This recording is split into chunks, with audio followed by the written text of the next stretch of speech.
Hello, this is Andrew Steck from Hearing is Healing Christian Counseling, and this is our fifth video on using listening as a mental health skill and Christian listening skills.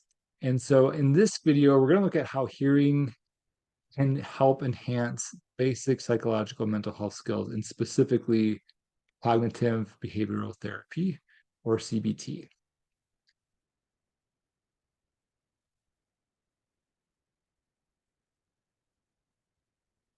All right, so a basic understanding of CBT or cognitive restructuring skills. And so we're going to look at Beck's version of this.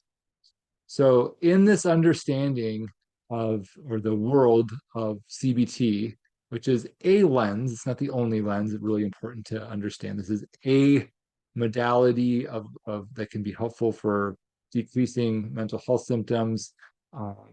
And in this lens of looking at the world, we look at how our feelings, our thoughts, and our actions interact with each other. So people often think of circumstances as creating unpleasant emotions, such as depression and anxiety. So someone comes into therapy, and they're like, and their complaint is their mother-in-law lives in their basement, and she's always complaining about. Let's say it's a guy. He's always complaining about him. And so that's the complaint that is coming up, or that's the circumstance that someone's coming into therapy with. And so prior to, if we're using CBT and strict CBT, prior to, digging into this, an individual will look at my mother-in-law is what is causing the issues, and just her complaining about me all the time. But with this model, what happens is we become aware that it's not our circumstance that creates the unpleasant emotions, or the depression or the anxiety, or whatever our symptoms are. It's actually the interpretation of our circumstances. So if your mother-in-law is complaining about you, what's the story you're believing in that? Or what are the automatic thoughts that you're having that are causing this distress? And so it might be that person's having automatic thoughts of, I'm not good enough, or my wife and my mother-in-law are against me, or there could be a lot of different stories that the person is believing, but it's actually the automatic thoughts or the story that's being believed that's causing the distress. So that's kind of the framework of cognitive behavioral therapy.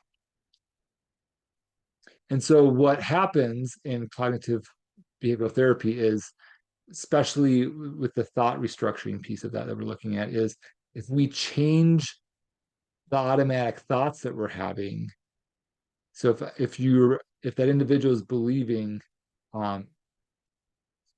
I'm not good enough, if we change the story and we look at, so what's the proof that you're not good enough just because this person's complaining about you? And the story that's changed is, I have a mother-in-law who's always complaining about me, which would make sense why my wife also has had struggles with her. So if you change the story, it's not like the best story to be believing, but it doesn't cause the same distress of believing that I'm not good enough. So with CBT, there's a situation that we just described. There's a thought or a belief, and then there's an emotion. So situation, thought, a belief, and emotion. And if we change the thought or the belief, we get a different emotion. And so that's what a lot of the therapy ends up being then. It's teaching individuals to evaluate their thoughts and their beliefs, see if they're realistic, change their thoughts and their beliefs to have an emotion that is more adaptive or fits the situation more realistically. So that's how CBT works. So there's a few examples here. Situation, someone hears a noise in the middle of the night, and they have this automatic thought, someone's in my house and it produces fear. So you could redo that situation, same situation, same person. They hear a noise in the night.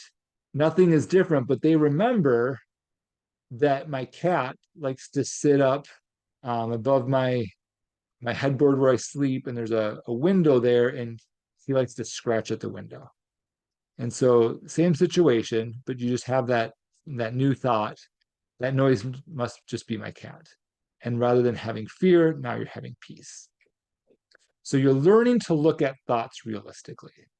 So that's what cognitive behavioral therapy is. And here's some examples, some Bible examples where thoughts and beliefs influence our emotions and our behaviors. Jesus walking on the water, also the children of Israel, where they're having thoughts that produce an emotion.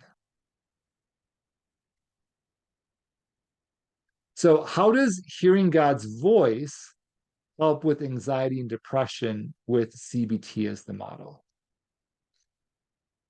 And with this, we don't, like, this is the fifth video, and we've already looked at Emmanuel Approach and Mark Verkler's Four Keys to Hearing God's Voice. But with this approach, we don't necessarily need to even go through all the steps. It's just simply asking, what's the thought I'm believing? And asking God, what's the thought I'm believing? So the mother-in-law who's complaining always, God, what's the thought? Oh, what's the lie? The lie is I'm believing that I'm a failure. So, God, what's the truth? Or how do you see me? You're victorious in me. You're overcomer. You're an overcomer. And so I change my belief based off of what God says, and I just speak that over myself.